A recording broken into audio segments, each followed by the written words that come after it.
What is meant by FET, least important features of FET. First FET అంటే ఏందో చూద్దాం. FET అంటే ఏంది? Field effect transistor. దాని యొక్క ట్రాన్సిస్టర్కి ఫీల్డ్ ఎఫెక్ట్ అయితే దాన్నే ఫెట్ అంటాం. ఇది వచ్చేసి semi conductor device. It consist of channels made for semi conductor materials. ఇది వచ్చేసి సెమీ కండక్టర్ మెటీరియల్తో ఇది అనేది తయారు చేయబడి ఉంటుంది. ఇప్పుడు ఇక్కడ చూసుకుంటే 2 electrodes connected at either end. 2 ఎండ్స్లో ఎలక్ట్రోడ్స్ అనేవి కనెక్ట్ అయ్యి ఉంటాయి. It is namely drain and source. ఆ ఎలక్ట్రోడ్స్ వచ్చేసి ఒక సైడ్ డ్రెయిన్, ఒక సైడ్ సోర్స్ అనేది కనెక్ట్ అయి ఉంటుంది. ఇప్పుడు ఇది దేనికి యూజ్ చేస్తారు? The flow of current between drain to source. డ్రెయిన్కి సోర్స్కి కరెంట్ ఫ్లో అయ్యేదానికి దీనికి ఈ ఫీల్డ్ ఎఫెక్ట్ ట్రాన్సిస్టర్ అనేది యూజ్ అవుతుంది. నెక్స్ట్ దీని యొక్క ఇంపార్టెంట్ ఫీచర్స్ చూసుకుంటే హై ఇన్పుట్ ఇంపిడెన్స్, లో power consumption, fast switching capabilities, next voltage controlled operations, next ability to amplify signals with minimal noise. ఇప్పుడు ఇక్కడ యూజ్ అవుతుంది. ఈ వచ్చేసి దీని features of FET. Next B వచ్చేసి explain the constructions and working of N channel JFET. N channel JFET అంటే మీకు last వీడియోలో నేను ఎన్ ఛానల్ జేఫెట్ అంటే డయాగ్రామ్తో ఎక్స్ప్లెయిన్ చేసిన. ఇప్పుడు ఇక్కడ చూసుకుంటే ఎన్ ఛానల్ జేఫెట్ అంటే ఇది వచ్చేసి 3 terminal device with 1 terminal capable to of controlling the current between the other 2 terminals. ఇప్పుడు 1 టర్మినల్ అనేది కాన్స్టెంట్లో ఉండి నెక్స్ట్ 2 టర్మినల్స్లో కరెంట్ అనేది ఫ్లో అవుతుంది. ఇప్పుడు చూసుకుంటే the major parts of the structure is N type material which forms the channel between the embedded layers of p-type material.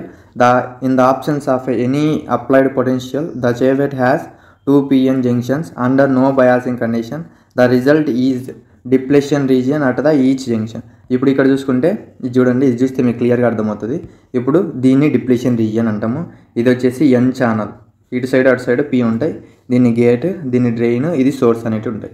ఇది వచ్చేసి ఎన్ ఛానల్లో ఈ రెండు దాని మధ్య ఏది గేటుకు డ్రెయిన్కు మధ్యలోనే ఓమిక్ కాన్స్టెంట్ అంటే ఓమిక్ రీజియన్ అనేది ఉంటుంది. దీనికి పీచ్ చుట్టూ డిప్లీషన్ రీజియన్ అనేది ఇక్కడ ప్లేస్ అయ్యి ఉంటుంది. దాన్ని మనము ఎన్ ఛానల్ జేఫెట్ అంటాం. ఇప్పుడు ఇక్కడ చూసుకుంటే ఫిగర్ చూసిన తర్వాత ఇప్పుడు ఇక్కడ గేట్ వోల్టేజ్ 0 ఉన్నప్పుడు ఏమైంది? The positive VDS is applied across the channel and the gate is connected directly to the source to establish the condition VGS equal to 0 volts. ఇప్పుడు ఇక్కడ చూసుకుంటే అప్పుడు గేట్కి అనేది మనము వోల్టేజ్ అనేది 0 అప్లై చేసినప్పుడు అప్పుడు అక్కడ ఏమైంది? పాజిటివ్ వాల్యూ అనేది అక్కడ VDSలో అనేది పాజిటివ్ వాల్యూ అనేది అక్కడ పాజిటివ్గానే ఉంటుంది.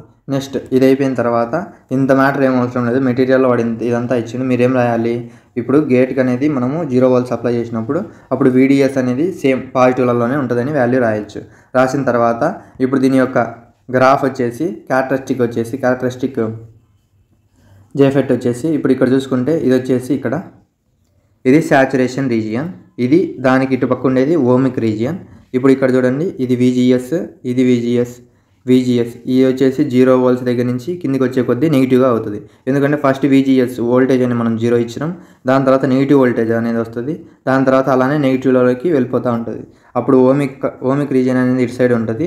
ఇది వచ్చేసి ID కరెంట్, ఇది వచ్చేసి VGS కరెంట్.